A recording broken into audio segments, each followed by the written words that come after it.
Hey, it's Maher. Welcome back to the Pyro Yard, and in today's shipment I've got a Crackle popper by Hands Fireworks.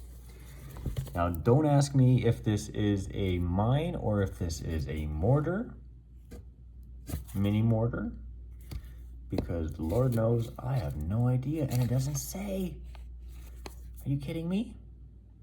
Emits burning stars to a height of 30 meters. Okay, so it's a mine.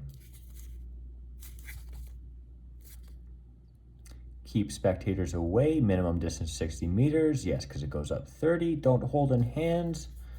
Because it's Hands Fireworks. Do you have a manufacturing date? No manufacturing date. Am I blind? Am I missing it? Well, only thing left to do, I guess, is light it. Although, look at that, it's not even flat. Look at that.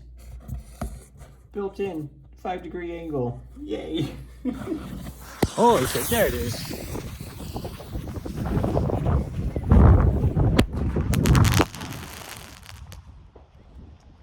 Well, not as big as I thought it was gonna be, but it still pops.